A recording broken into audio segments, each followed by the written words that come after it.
ever loved anyone else. Okay, so let's go right into this sucker, boy. All right, why do we cheat? Okay, and why do happy people cheat? And when we say infidelity, what exactly do we mean?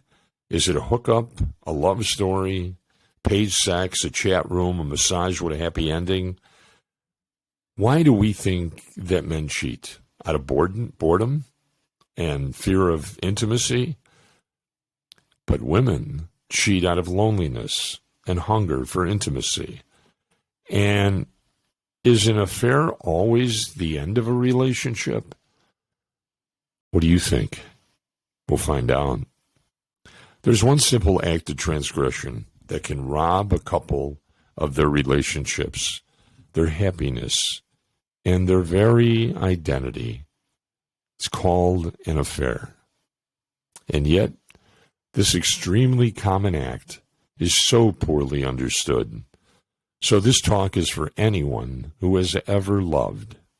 Adultery has existed since relationships were invented, and so too the taboo against it.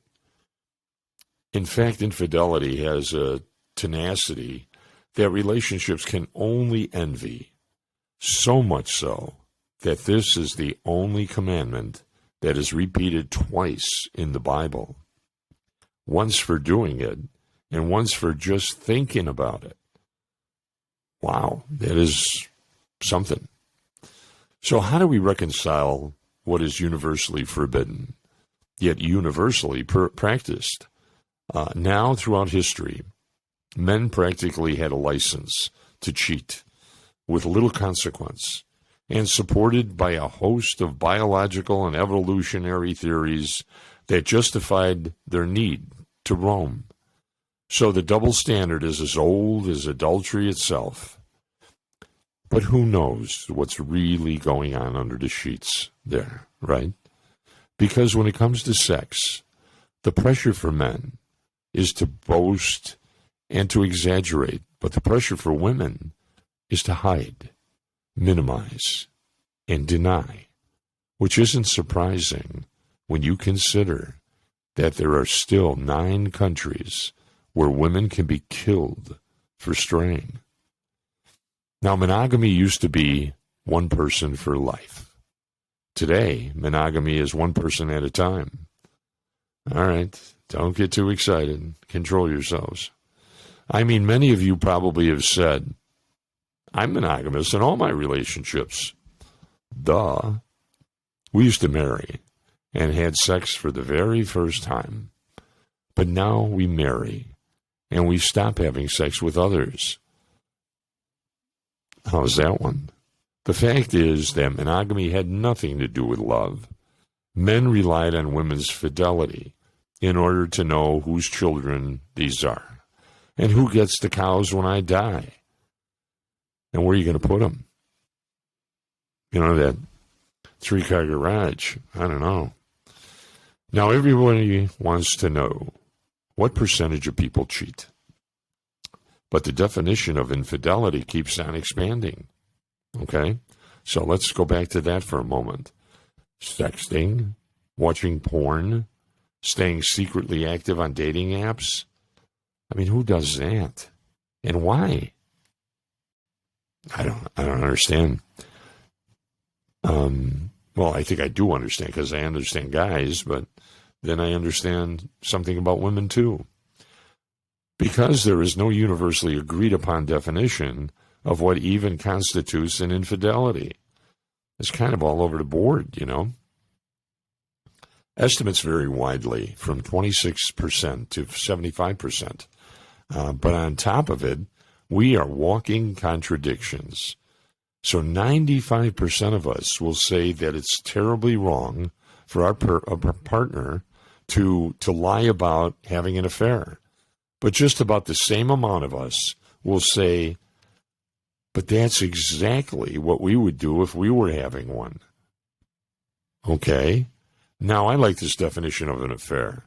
It brings together the 3 key elements: a secretive relationship, which is the core structure of an affair, an emotional connection to one degree or another, and the sexual alchemy, Okay, the alchemy is the key word here, because the erotic frisson is such that the kiss that you only imagine giving can be as powerful and as enchanting as hours of actual lovemaking.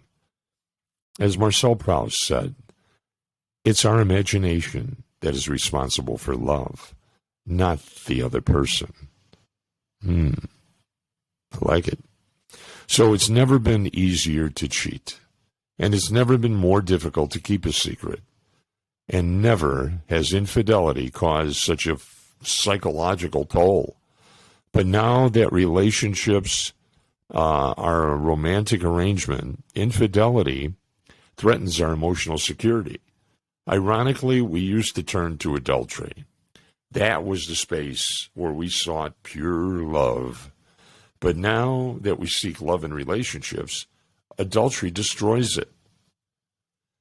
Now there are 3 ways that I think infidelity hurts differently today. We have a romantic ideal in which we turn to one person to fulfill an endless list of needs, to be my greatest lover, my best friend, my best parent, my trusted confidant, my emotional companion, my intellectual equal. And I am it. I'm chosen. I'm unique. I'm indispensable. I'm irreplaceable. I'm the one. Excuse me. And infidelity tells me I'm not. It is the ultimate betrayal. Infidelity shares the grand ambition of love. But if throughout history, infidelity has always been painful, today it is often traumatic because it threatens our sense of self. We can lose an identity. And if we used to divorce because we were unhappy, today we divorce because we could be happier. And if divorce carried all the shame, today choosing to stay when you can leave is the new shame. Staying is the new shame, right? So if we can divorce, why do we still have affairs? Now the typical assumption is that if someone cheats, either there's something wrong in your relationship or something's wrong with you. But millions of people can't be all be pathological. Okay? The logic goes like this. If you have everything you need at home, then there's no need to go looking elsewhere, assuming that there is such a thing as a perfect relationship that will inoculate us against wanderlust. But what if passion has a finite shelf life? Wow. I never checked for an expiration date, but I guess it's probably appropriate, you know? What if there are things that even a good relationship can never provide? If even happy people cheat, what is it about? Affairs are an act of betrayal, and they are also an expression of longing and loss. At the heart of an affair, you will often find a longing and a yearning for an emotional connection, for novelty, for freedom, for autonomy, for sexual intensity. A wish to recapture lost parts of ourselves, or maybe just an attempt to bring back vitality in the face of loss and tragedy.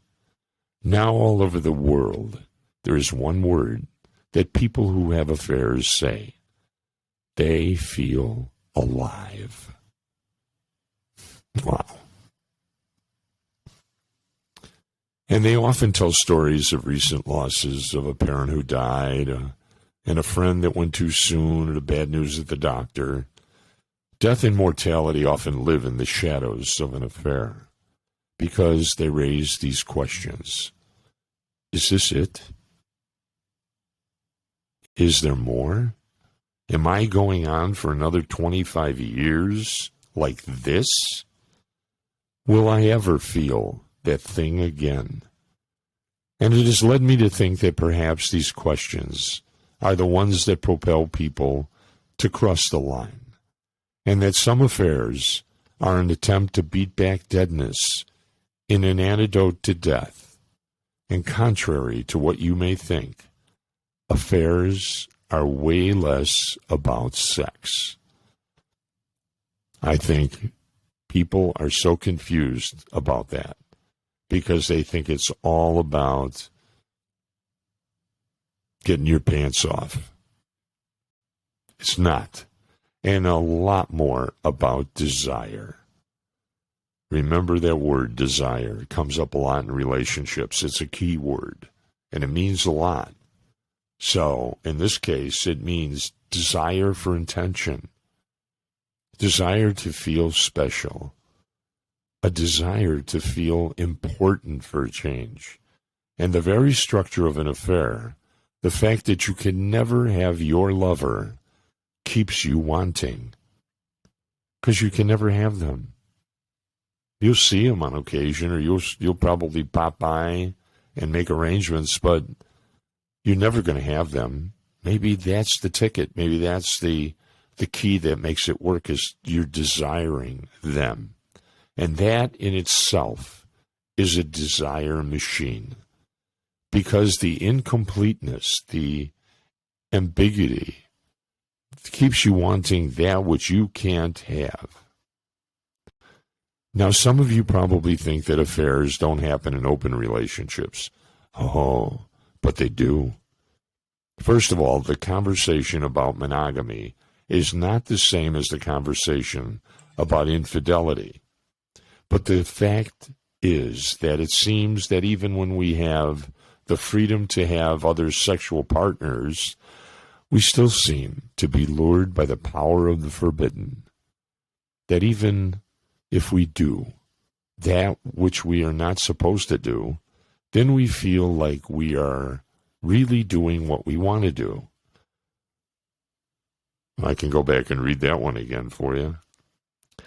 So how do we heal from an affair? Okay? Because you can.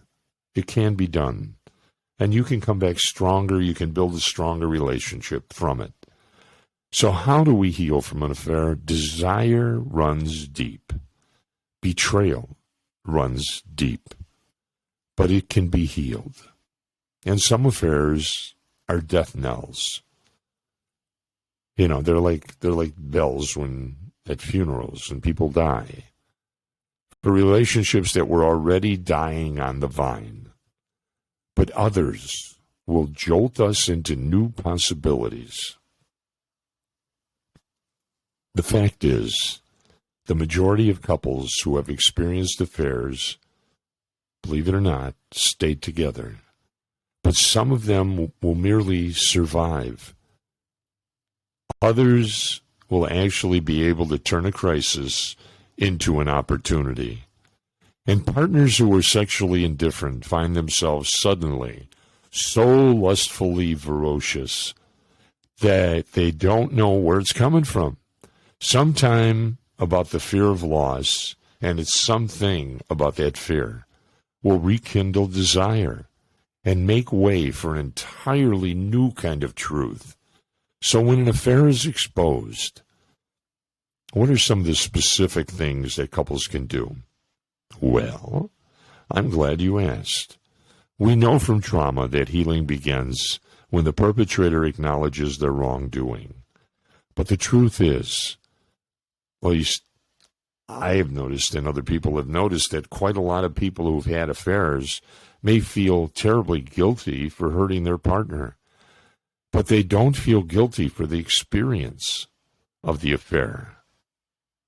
And that distinction is important. Deceived partners.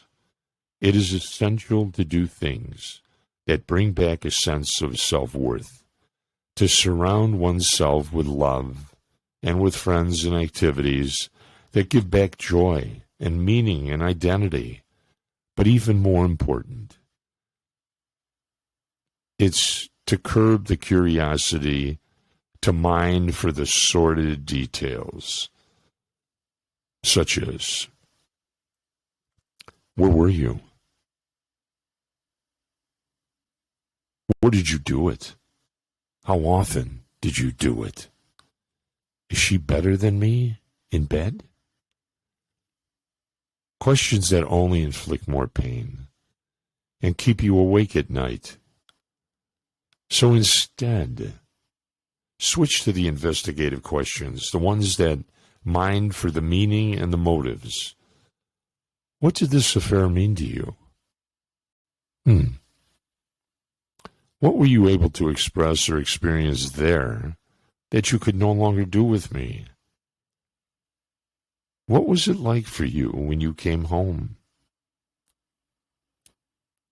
What is it about us that you value? Are you pleased this is over? Every affair will define a relationship, and every couple will determine what the legacy of the affair will be. But affairs are here to stay, and they're not going away. And the dilemmas of love and desire, they don't yield just simple answers of black and white and good and bad, and victim and perpetrator. Betrayal in a relationship comes in many forms. There are many ways that we betray our partner, with contempt, neglect, indifference, and even violence. Sexual betrayal is only one way to hurt a partner. In other words, the victim of an affair is not always the victim of the relationships.